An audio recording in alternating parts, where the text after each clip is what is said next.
Good morning student. सभी को होली की बहुत बहुत शुभकामनाएं। आज अपने नया टॉपिक पढ़ने जा रहे हैं, महासागरीय जल का संचलन यानी ओशन वाटर मूवमेंट किस प्रकार से करता है, कैसे ये धाराएं बनती है, किस प्रकार से तरंगें बनती है, कैसे ज्वार भाटाते हैं। तो ये सब सारे कॉन्सेप्ट अपने क्लियर करते चलेंगे। तो देखिए, सागरीय जल संचलन,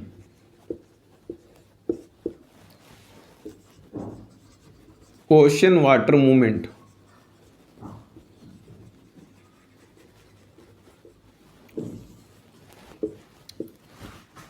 देखो, जो महासागरीय जल है, सागरीय जल कभी स्थिर नहीं रहता, कभी स्थिर नहीं रहता। यानी जो ओशन वाटर है, ocean water not a stable, कभी से नहीं। उसमें क्या होता है, मूवमेंट होते हैं। मूवमेंट यानी क्या होती है, हलचल होती है। इस मूवमेंट से क्या करता है, जो वाटर मोशन करता है, मोशन यानी जल क्या करता है, गति करता है। जल क्या करता है, गति करता है। और जो गति है, जल की गति 3 टाइप की है। यानी इससे कितने प्रकार हैं, 3 प्रकार है। देखिए, यानी ओशन वाटर कभी स्टेबल नहीं रहता, उसमें क्या होते हैं, मूवमेंट होते रहते हैं, हलचल होती रहती है। इस हलचल से क्या होती है, इस जल के अंदर जो गति उत्पन्न होती है, तो ये गति कितने प्रकार की है, 3 प्रकार की गति। सबसे पहले 3 प्रकार में कौन कौन से आएंगे, सबसे पहले अपने पढ़ेंगे जो महासागरीय तरंगे। सबसे पहला है ओशन वेव। दूसरा हमारे पास आएगा महासागरीय धारा यानी ओशन करंट।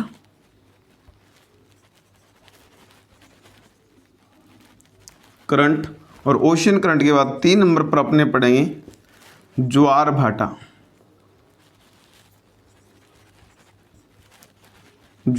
यानी टाइड्स। तो ये अपने को 3 स्टेप में पढ़ना है, महासागरीय तरंगे, महासागरीय धारा और उसके बाद ज्वार भाटा। तो इसका स्क्रीनशॉट लीजिए, फिर अपने आगे बढ़ते हैं।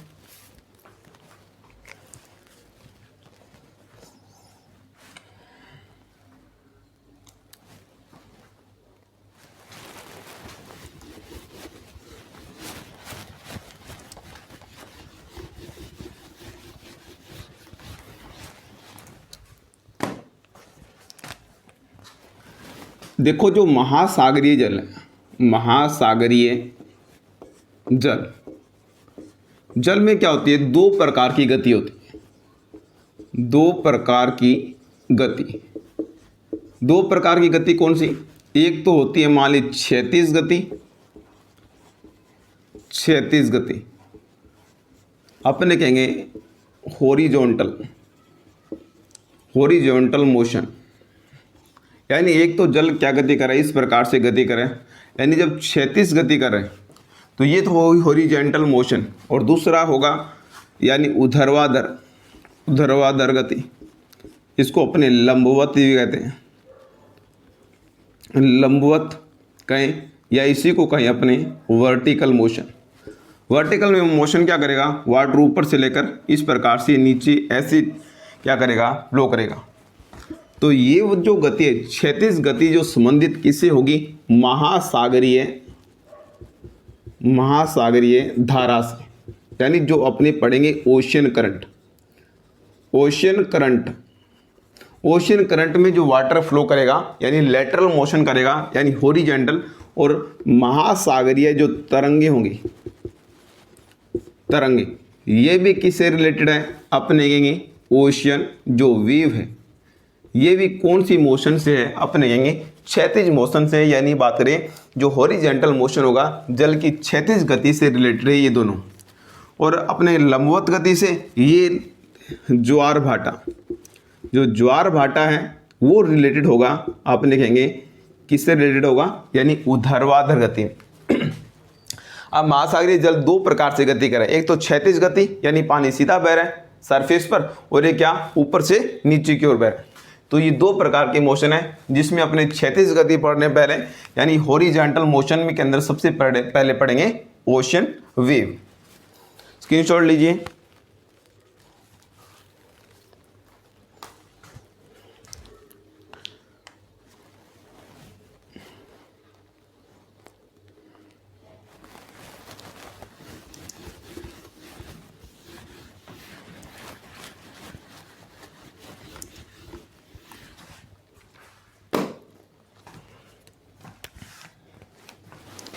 महासागरीय तरंगे,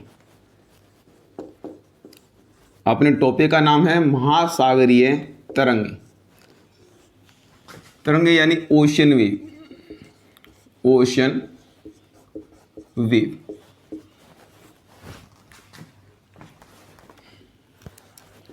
महासागरीय तरंगे जल की दोलायमान गति, दोलायमान गति है जिसमें जल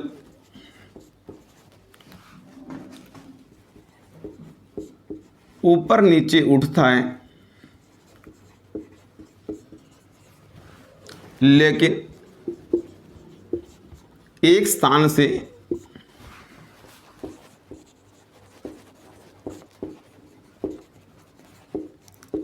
दूसरे स्थान पर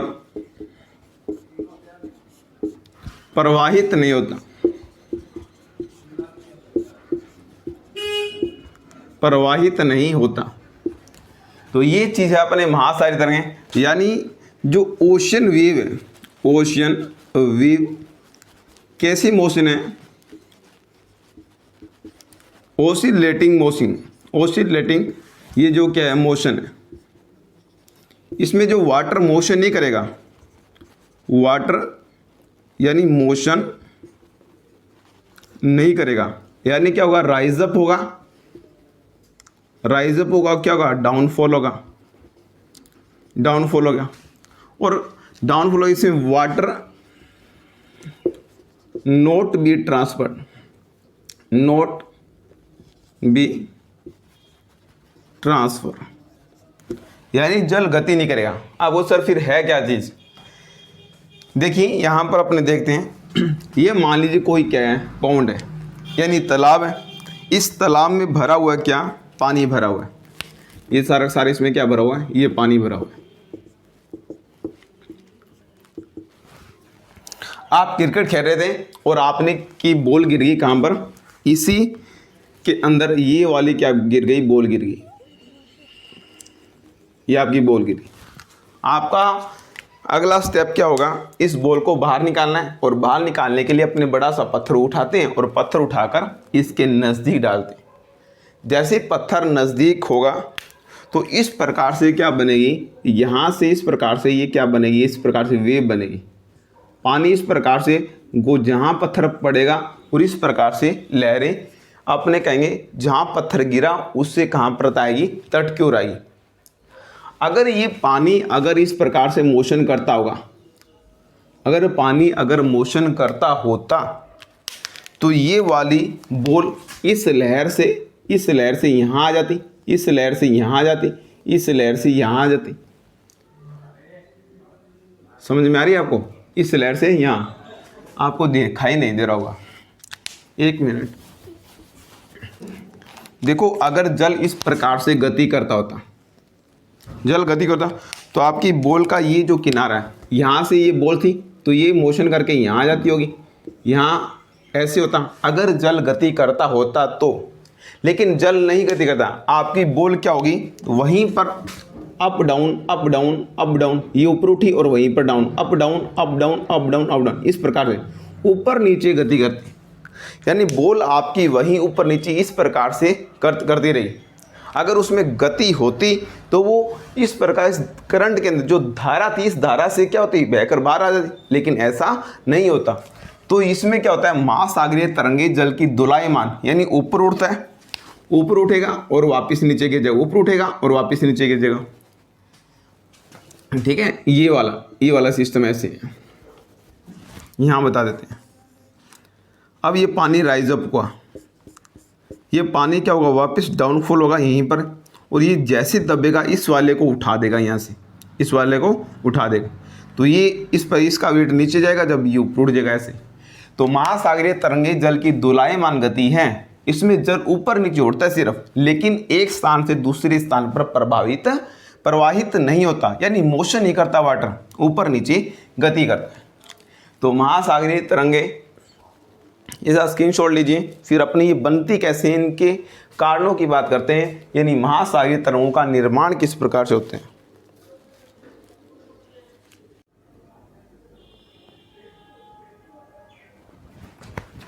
देखिए, महासागरीय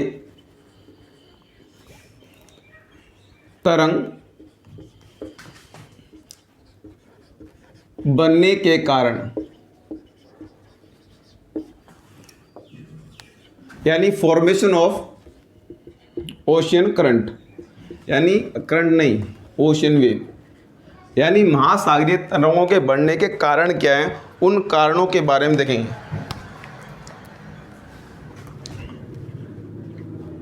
महासागरीय तरंगों का निर्माण, महासागरीय तरंगों का निर्माण पवन के दबाव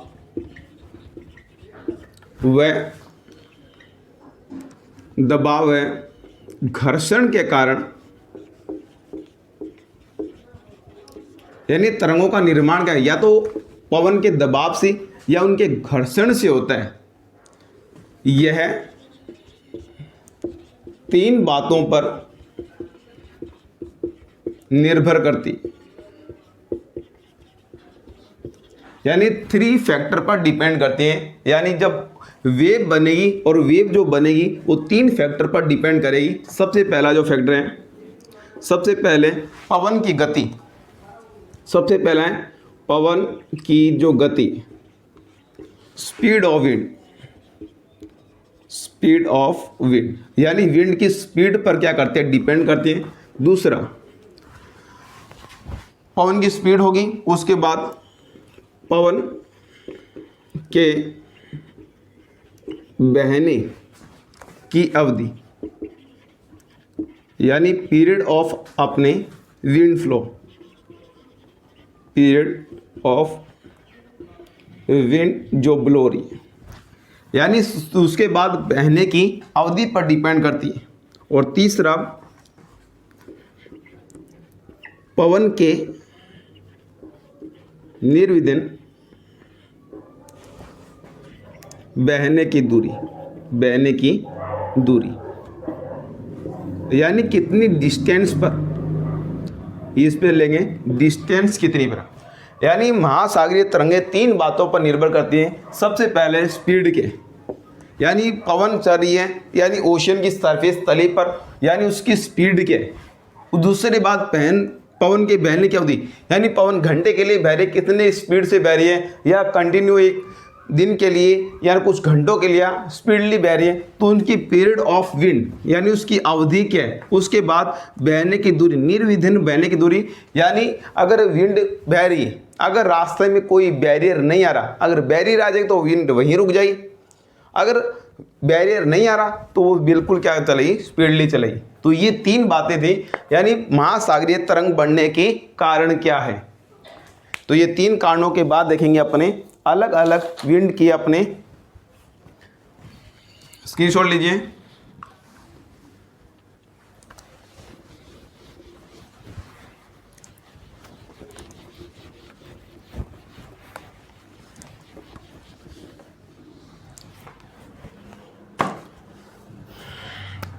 देखो, तरंग से संबंधित कुछ शब्दावली, तरंग से संबंधित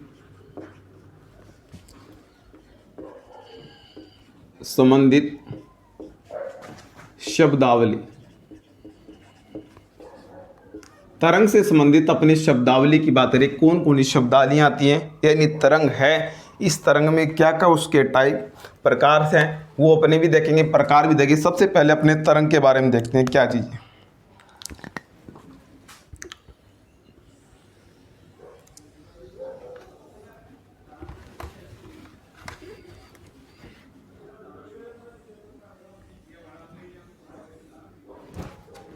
देखिए इधर सबसे पहले ये जो पार्ट दिखाई दे रहा है आपको, तरंग का ये वाला पार्ट, इसको बोलते हैं तरंग शृंग। तरंग शृंग ये है वेव क्रिस्ट। वेव क्रिस्ट ये जो तरंग का ये वाला नीचे वाला भाग दे रहे हैं, ये तरंग गर्त और वेव ट्रफ। वेव ट्रफ तो जो ऊपर उठा हुआ भाग होगा तरंग शृंग कहलाएगा, और जो नीचे बैठा हुआ भाग होगा वो तरंग गर्त लिखा है। इन दोनों बातों को अपने यहाँ नोट कर लेते हैं। सबसे पहला आ रहा है तरंग शृंग। Shringa wave Christ.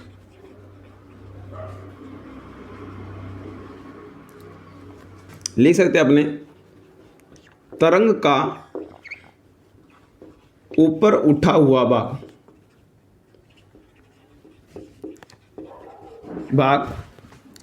तरंग शृंग कहलाते हैं।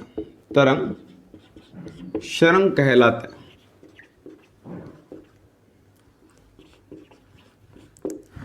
यानी इसमें कहें rise up part of wave. Rise up part of wave called क्या बोलेंगे, वेव क्रिस्ट। उसके बाद लिखे अपनी तरंग शृंग। दूसरा है तरंग गर्त वेव ट्रफ।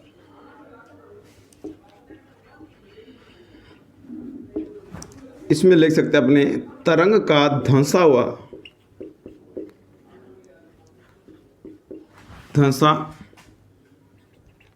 हुआ भाग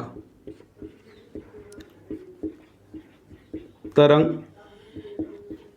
गर्त कहलाता है। यानी जो डेप्थ वाला पार्ट होगा, डेप्थ पार्ट यानी अपने डाउन पार्ट ऑफ अपने वेव कोल्ड क्या बोलेंगे, वेव ट्रफ। ये दो टर्म्स हो गए। इन तीसरी टर्म देखें, देखो इधर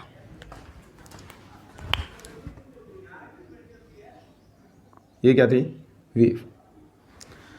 अब देखिए वेव ट्रफ के बाद वेव लेंथ की बात करें। वेव लेंथ क्या होते हैं, वेव लेंथ होगी दो ट्रफ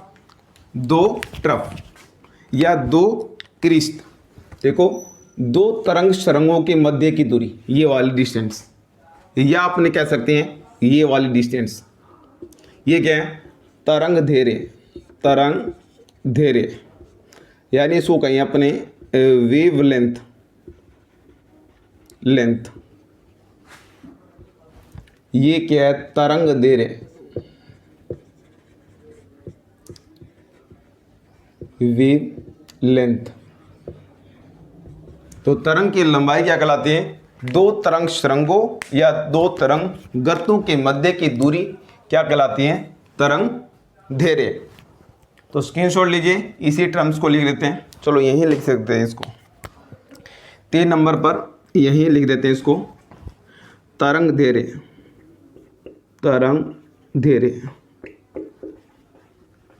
वेव लेंथ। दो तरंग शृंगों या दो तरंग गर्तों के मध्य की दूरी तरंग धेरे कहलाती है। तरंग धेरे कहलाती है। Two wave crest and two wave trough between distance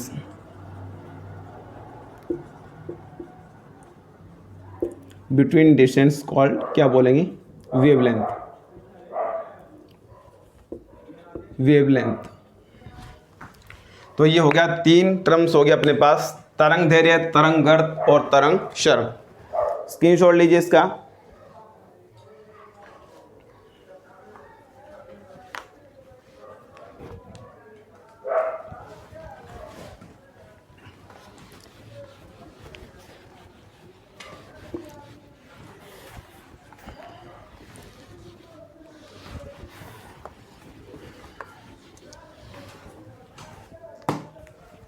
तीन टर्म के बाद चौथी टर्म देखिए अपने, तरंग की ऊंचाई।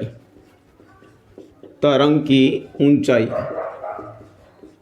वेव हाइट क्या है, वेव हाइट। देखो वेव हाइट क्या होगा, ट्रफ से लेकर अपने ये जो ऊपर वाली डिस्टेंस है, ट्रफ से लेकर अपने कहेंगे ये वाली, ये क्या है, तरंग की ऊंचाई।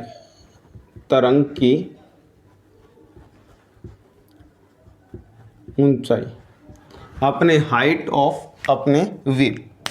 तो ट्रफ से लेकर ये अपने कहेंगे कना क्रीज तक, यानी गर्त से लेकर जो अपना ऊपर वाला भाग होगा, ये तरंग की क्या होगी, ऊंचाई।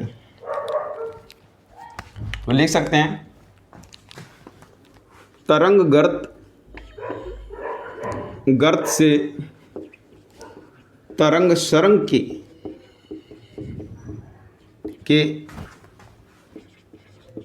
बीच की ऊंचाई क्या कहलाती है, तरंग की ऊंचाई। यानी इसी को क्या बोलते हैं, वेव हाइट। ये क्या होगा जी, वेव हाइट होगी। तो वेव हाइट भी दे रहा। अब आएगा 5 नंबर पर तरंग आयाम। तरंग आयाम बिल्कुल सिंपल टर्म्स है, ये आराम से याद होने वाले हैं। एक बार अगर ये पूरा डायग्राम पता है आपको, तो ये सारे ये आपके टॉपिक क्लियर हो जाएंगे। तरंग आयाम यानी जो वेव एम्पलीट्यूड है, एम्पलीट्यूड। अब वेव एम्पलीट्यूड क्या होगा, अपने कह सकते हैं तरंग की ऊंचाई का आधा भाग। तरंग की ऊंचाई का यानी यहाँ से लेकर इतना भाग, यानी हाफ, ये जो होगा ये क्या कहलाएगा, वेव एम्पलीट्यूड। यहाँ लिख सकता हूँ वेव एम्पलीट्यूड, यानी तरंग की ऊंचाई का आधा भाग क्या कहलाता है, वेव एम्पलीट्यूड। तो ये लिख देते हैं यहाँ पर, तरंग की ऊंचाई का आधा भाग तरंग आयाम कहलाता है। तरंग आयाम कहलाता है। हाफ ऑफ वेव हाइट,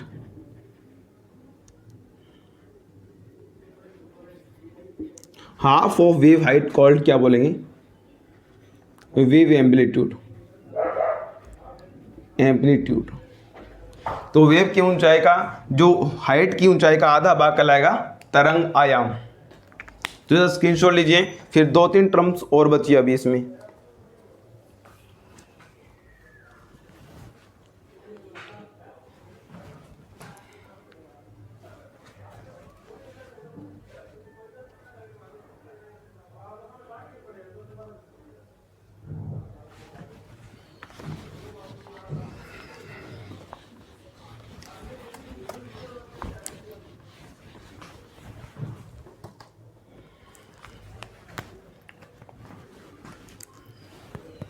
कितना था, 3, 4, 5, 6 नंबर टर्म्स। यह तरंग आप नहीं बोल सकते हैं, तरंग आवर्ती, वेव फ्रीक्वेंसी। वेव फ्रीक्वेंसी यानी तरंग की आवर्ती कहलाती है, क्या कहलाती है। अब तरंग की आवर्ती का मतलब क्या होगा, तरंग की आवर्ती में थोड़ा ध्यान रखना है। यहाँ से मान लीजिए मैंने कोई बिंदु मान लिया, यानी कोई क्या है, ये पॉइंट है, कोई बिंदु है। इस बिंदु से 1 सेकंड में, इस बिंदु से 1 सेकंड में कितनी तरंगें निकल जाती, समझाई बात। यानी किसी पॉइंट से किसी यानी तरंगे कितनी ये निकल जाती है आगे, वो क्या होगा, तरंग की आवर्ती यानी फ्रीक्वेंसी। देख लें यहाँ पर कितनी तरंगे ऐसे गिर गई, मान लें 1 2 3 4 यानी 4 भी निकली, तो ये क्या कहलाएगा, फ्रीक्वेंसी कहलाएगी। एक बिंदु से यानी किसी बिंदु से 1 सेकंड में यानी जो रीचिंग यानी क्रॉस करने वाले जितने भी वेव उनको क्या बोलते हैं, वेव फ्रीक्वेंसी। तो लिख सकते हैं किसी बिंदु से 1 सेकंड के समयांतराल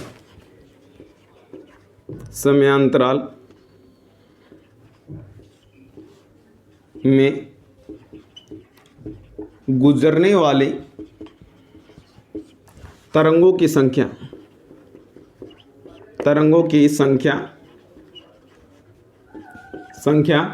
तरंग आवर्ती कहलाती है, तरंग आवर्ती कहलाती है।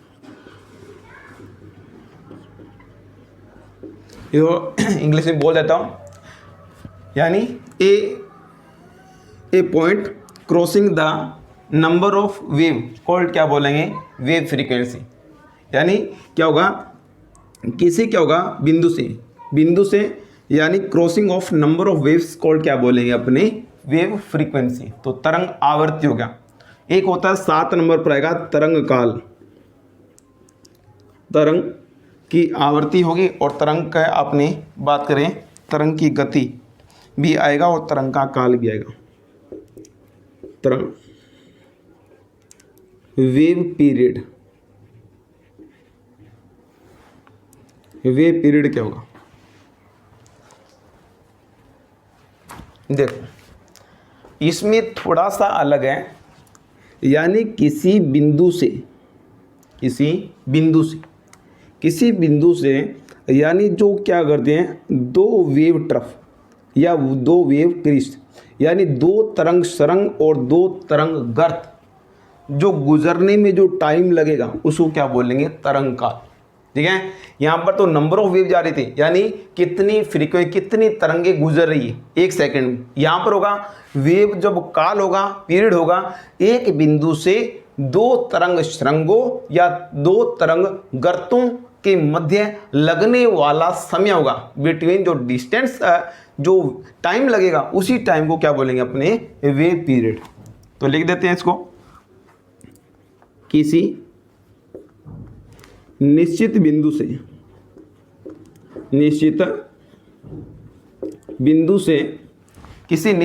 से 2 तरंग सरंग या गर्तों यानी 2 तरंग सरंग या गर्त, ये भी 2 गर्तों के मध्य गुजरने में जो लगा समय क्या कहलाते हैं, तरंग काल। जो क्या बोलते हैं, तरंग काल। यानी एक definite point cross the 2 wave crest या 2 wave trough between time period called क्या बोलेंगे, वेव पीरियड। यानी इन दोनों के बिटवीन जब क्रॉसिंग में जो टाइम लगता है उसी टाइम को क्या बोलेंगे अपने, वेव पीरियड। तो इसका स्क्रीनशॉट लीजिए।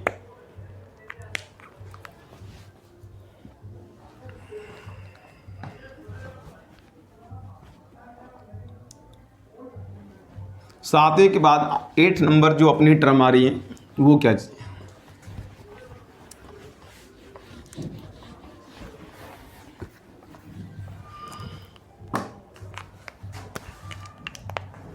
नेक्स्ट जो 8 नंबर जो टर्म है ये है तरंग की गति।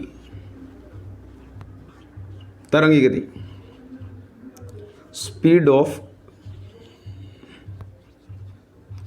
ऑफ वेव ऊपर लेंगे तरंग दैर्घ्य बटा में तरंग दैर्घ्य बटा में तरंग आवर्तकाल, तरंग दैर्घ्य बटा में तरंग आवर्तकाल, यानी ये क्या जो फॉर्मूला होगा ये किसा वेव की स्पीड पर, यानी इसमें कहें जो वेव लेंथ अपॉन में क्या आएगा वेव क्या बोला आवर्तकाल क्या बोले वेव लेंथ हो गया, अभी तो पढ़ के हैं आवर्तकाल वेव पीरियड। तो ये जो फॉर्मूला होगा ये आ सकता है, ये सबसे मोस्ट इंपॉर्टेंट है अपने लिए। ये तरंग की गति क्या होता है, तरंग दैर्घ्य बटा में क्या होता है, तरंग आवर्तकाल। तो इसका स्क्रीनशॉट लीजिए। अब अपने तरंगों के प्रकारों के बारे में देखते हैं, ये तरंग के कितने प्रकार की होती हैं।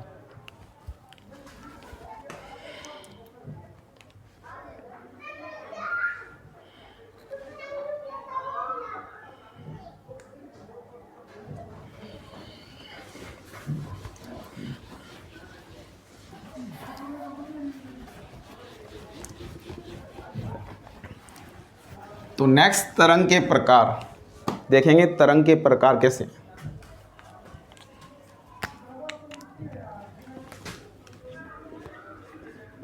तरंग के प्रकार, type of wave, type of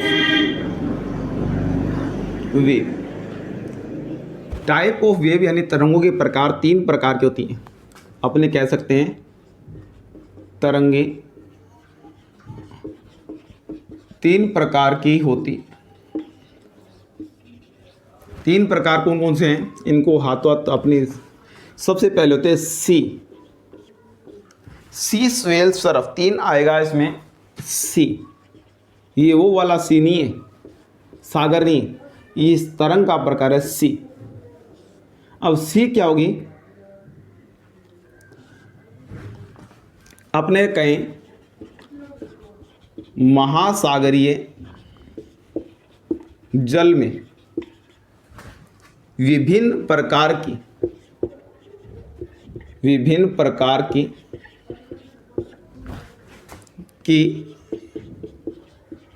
तरंग दैर्घ्य,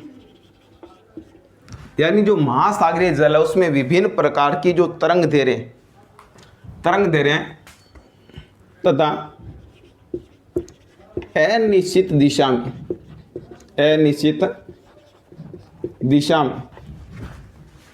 जल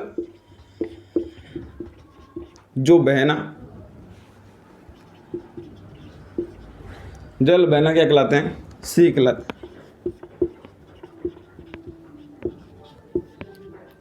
यानी irregular motion of water, irregular का मतलब यानी कोई तो वेव इस प्रकार से, कोई इस प्रकार से वेव, यानी इरेगुलर मोशन है, तो ये क्या कहलाएगा, सी कहलाएगा। यानी महासागरीय जल का विभिन्न प्रकार के तरंग दैर्घ्य है, और यानी अनिश्चित, यानी कोई फिक्स डायरेक्शन नहीं है वाटर की, कोई इस साइड में जा रहा है, कोई साइड में, कोई साइड में, तो उसको क्या बोलेंगे, सी बोलेंगे। क्या बोलेंगे, सी। सी के बाद आता है स्वेल। सी के बाद दूसरा पढ़ेंगे अपनी स्वेल क्या होता है। 2 नंबर पर आएगा स्वेल। स्वेल क्या होता है,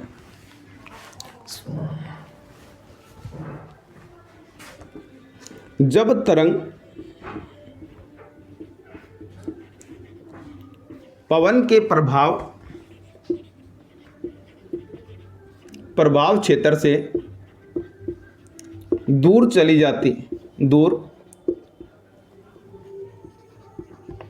जाती है, जिसे उन्होंने बनाना है, जिसे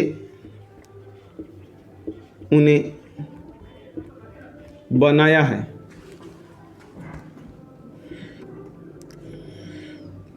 वह एक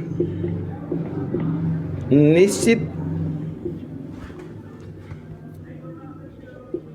तरंग दैर्घ्य व निश्चित दिशा प्राप्त कर लेती। ये होगा क्या होगा, स्वेल। देखो स्वेल में क्या होगा, यानी मान लीजिए क्या है, ये ओशन का क्या है, वाटर है। इस ओशन के वाटर में यहाँ पर जब विंड क्या करी थी, फ्लो करी थी, तो यहाँ पर उन्होंने वेव बना दी। उन्होंने क्या बना दिया, वेव। अब ये सारी की सारी वेव कहाँ चलेगी, दूर चलेगी। अब पवन का कोई प्रभाव नहीं होगा। अब ये क्या होगी, कुछ देर बाद क्या होगी, एक फिक्स डायरेक्शन, यानी इस प्रकार से ये बनती रही और इरेगुलर ये वेव आगे चलती रही। तो ये क्या होगा, स्वेल, सी स्वेल। अब सर्फ क्या होता है, स्क्रीनशॉट लीजिए। सी स्वेल और 3 नंबर पर जो बचा है सर्फ।